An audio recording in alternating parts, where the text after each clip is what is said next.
Por la señal de la Santa Cruz de nuestros enemigos, líbranos, Señor, Dios nuestro, en el nombre del Padre, y del Hijo, y del Espíritu Santo.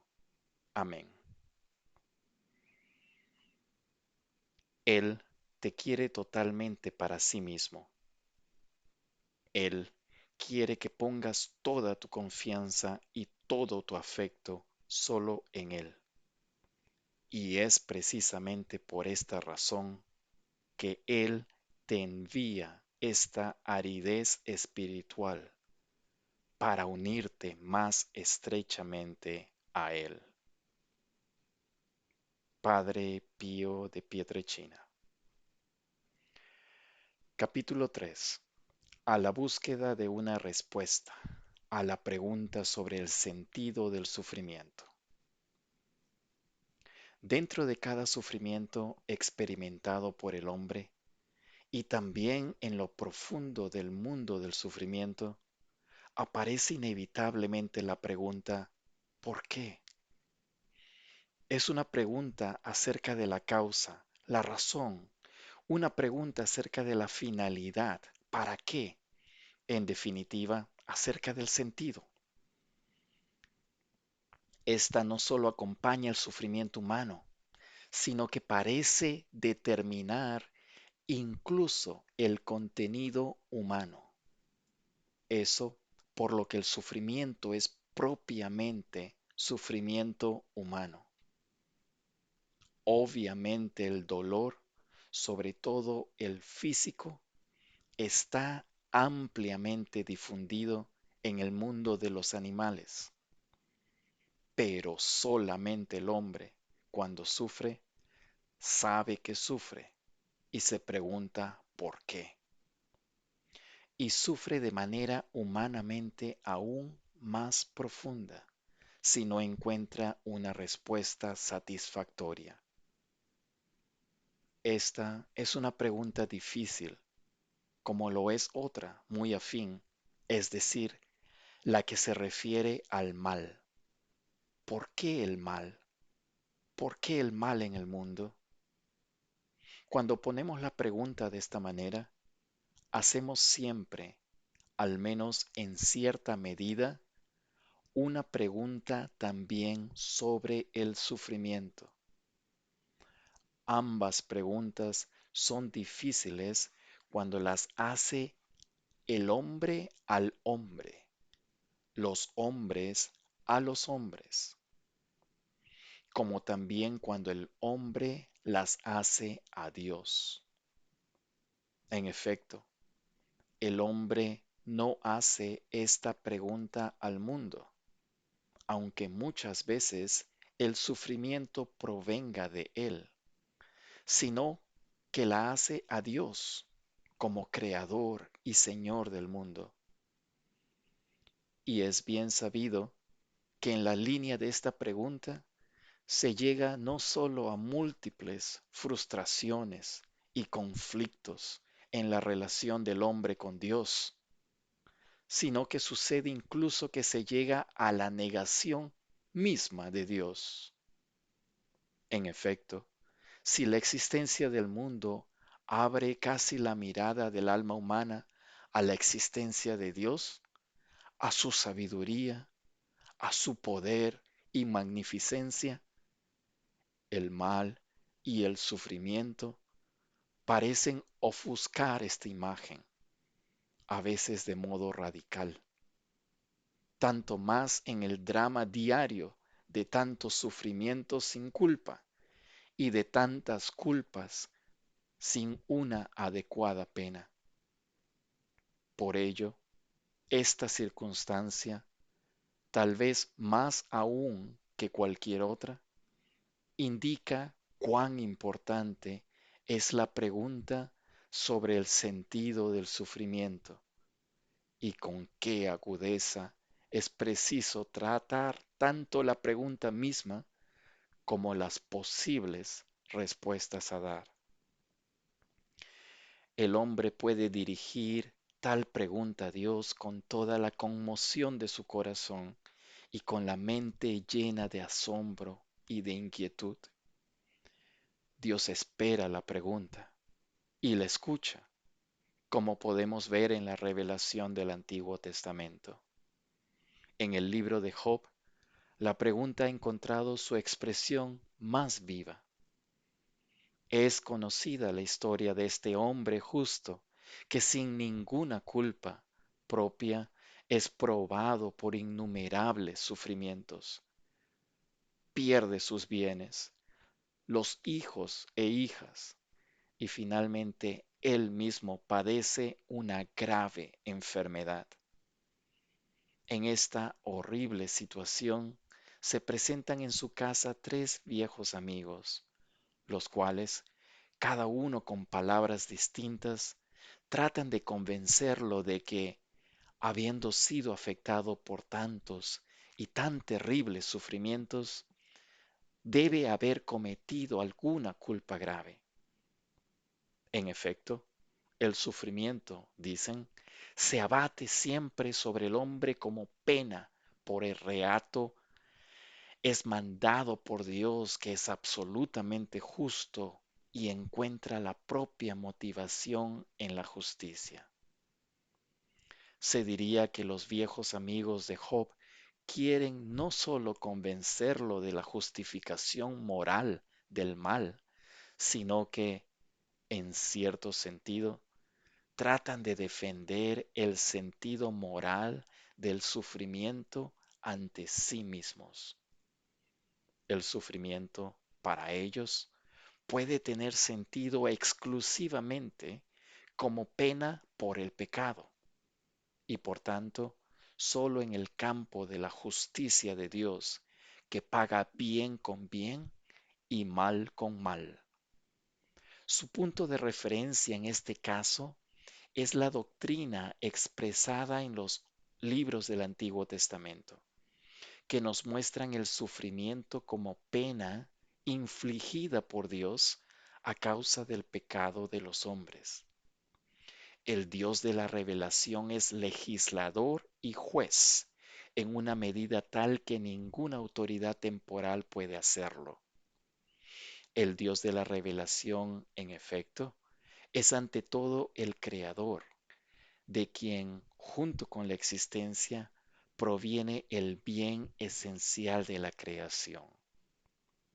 Por tanto, también la violación consciente y libre de este bien por parte del hombre es no sólo una transgresión de la ley, sino a la vez una ofensa al Creador, que es el primer legislador. Tal transgresión tiene carácter de pecado, según el sentido exacto, es decir, bíblico y teológico de esta palabra.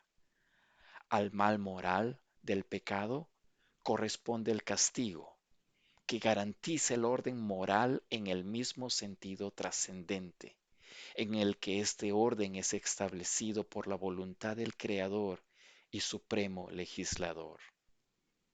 De ahí deriva también una de las verdades fundamentales de la fe religiosa, basada asimismo en la revelación, o sea, que Dios es un juez justo, que premia el bien y castiga el mal.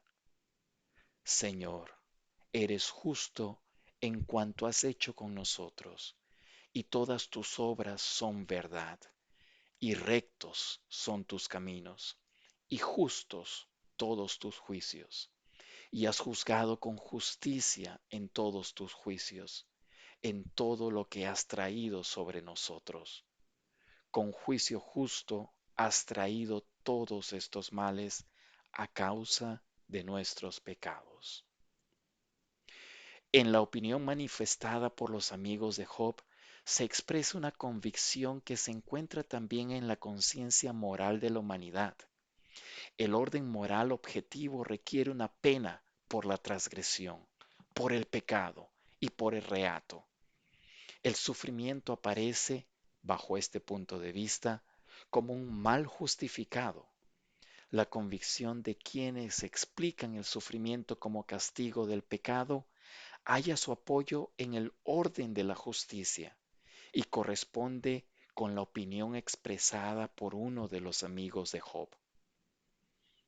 Por lo que siempre vi, los que aran la iniquidad y siembran la desventura, la cosechan.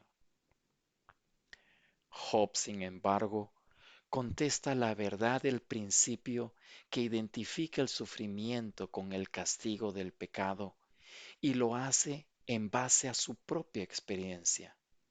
En efecto, él es consciente de no haber merecido tal castigo, más aún expone el bien que ha hecho a lo largo de su vida. Al final, Dios mismo reprocha a los amigos de Job por sus acusaciones y reconoce que Job no es culpable. El suyo es el sufrimiento de un inocente.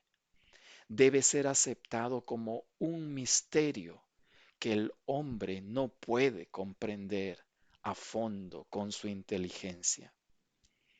El libro de Job no desvirtúa las bases del orden moral trascendente, fundado en la justicia, como las propone toda la revelación en la antigua y en la nueva alianza.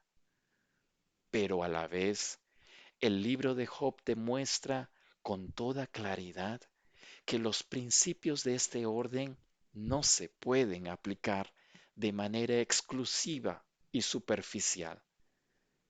Si es verdad que el sufrimiento tiene un sentido como castigo cuando está unido a la culpa, no es verdad, por el contrario, que todo sufrimiento sea consecuencia de la culpa y tenga carácter de castigo. La figura del justo Job es una prueba elocuente en el Antiguo Testamento.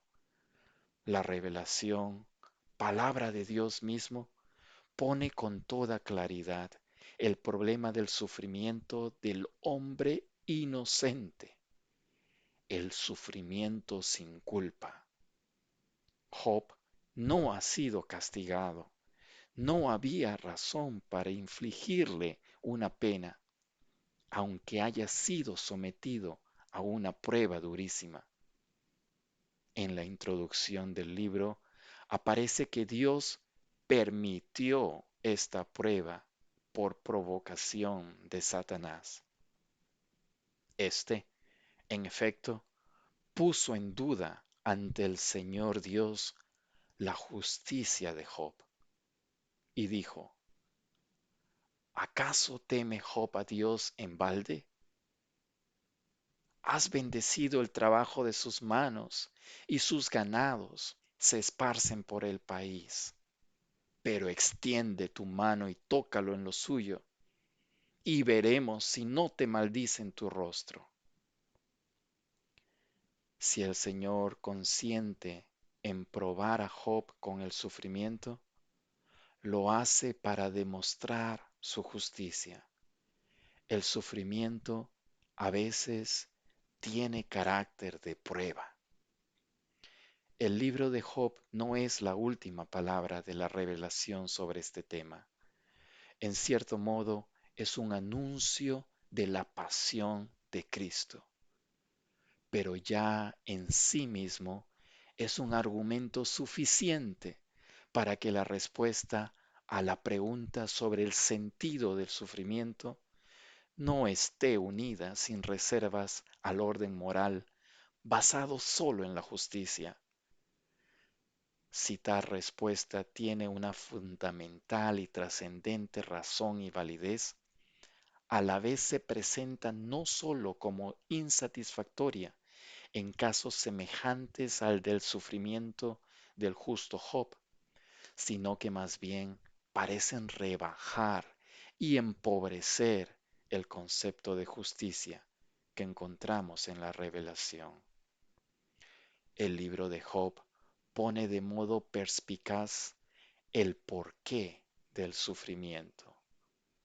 Muestra también que éste alcanza al inocente, pero no da todavía la solución al problema. Ya en el Antiguo Testamento notamos una orientación que tiende a superar el concepto según el cual el sufrimiento tiene sentido únicamente como castigo por el pecado, en cuanto se subraya a la vez el valor educativo de la pena sufrimiento. Así pues, en los sufrimientos infligidos por Dios al pueblo elegido, está presente una invitación de su misericordia, la cual corrige para llevar a la conversión. Los castigos no vienen para la destrucción, sino para la corrección de nuestro pueblo. Así se afirma la dimensión personal de la pena. Según esta dimensión, la pena tiene sentido no sólo porque sirve para pagar el mismo mal objetivo de la transgresión con otro mal, sino ante todo porque crea la posibilidad de reconstruir el bien en el mismo sujeto que sufre. Este es un aspecto importantísimo del sufrimiento. Está arraigado profundamente en toda la revelación de la antigua y sobre todo de la nueva alianza. El sufrimiento debe servir para la conversión, es decir, para la reconstrucción del bien en el sujeto, que puede reconocer la misericordia divina en esta llamada a la penitencia. La penitencia tiene como finalidad superar el mal que bajo diversas formas está latente en el hombre y consolidar el bien tanto en uno mismo como en su relación con los demás y sobre todo con Dios.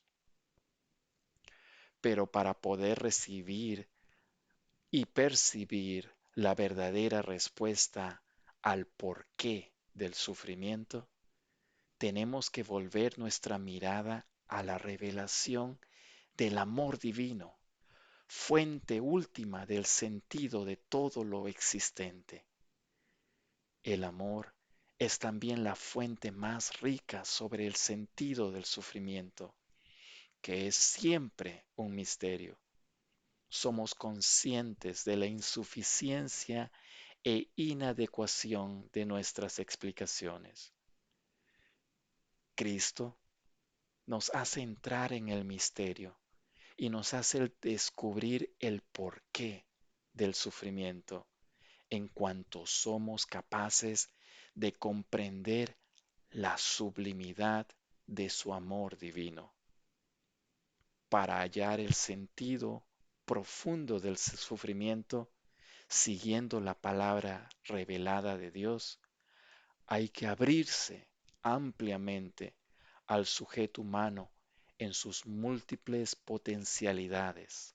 Sobre todo, hay que acoger la luz de la revelación, no solo en cuanto expresa el orden trascendente de la justicia, sino en cuanto ilumina este orden con el amor como fuente definitiva de todo lo que existe.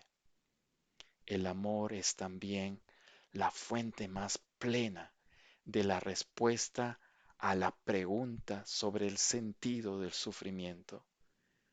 Esta pregunta ha sido dada por Dios al hombre en la cruz de Jesucristo.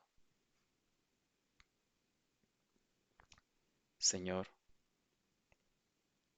que podamos entender a través del sufrimiento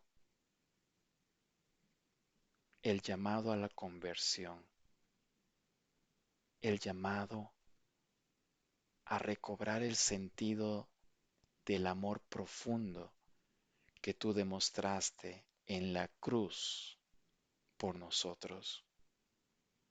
tu padecimiento, tu sufrimiento en la cruz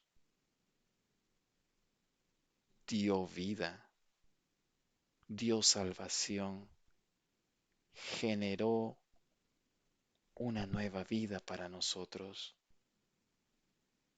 nos dio la esperanza. Tu sufrimiento en la cruz no fue en vano. Es la razón de nuestra fe, es la razón de nuestra esperanza, es la alegría de nuestro corazón, porque con tu sufrimiento redimiste nuestras almas, nos salvaste de la oscuridad. Señor, que comprendamos que con el sufrimiento que tú permites en nuestras vidas, no nos estás condenando por algún pecado o por algún mal que hayamos hecho. Por encima de todo, nos estás llamando a la redención. Nos estás llamando a mantener nuestros ojos en tu cruz, en la más grande muestra de tu amor por nosotros. Gracias, Señor, por ese sufrimiento que padeciste en la cruz por nosotros, por nuestras vidas, por darnos un futuro, por sacarnos de la oscuridad.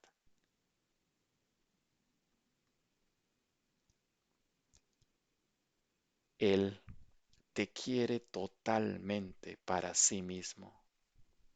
Él quiere que pongas toda tu confianza y todo tu afecto solo en Él. Y es precisamente por esta razón que Él te envía esta aridez espiritual para unirte más estrechamente a Él. Dios te salve María, llena eres de gracia, el Señor es contigo.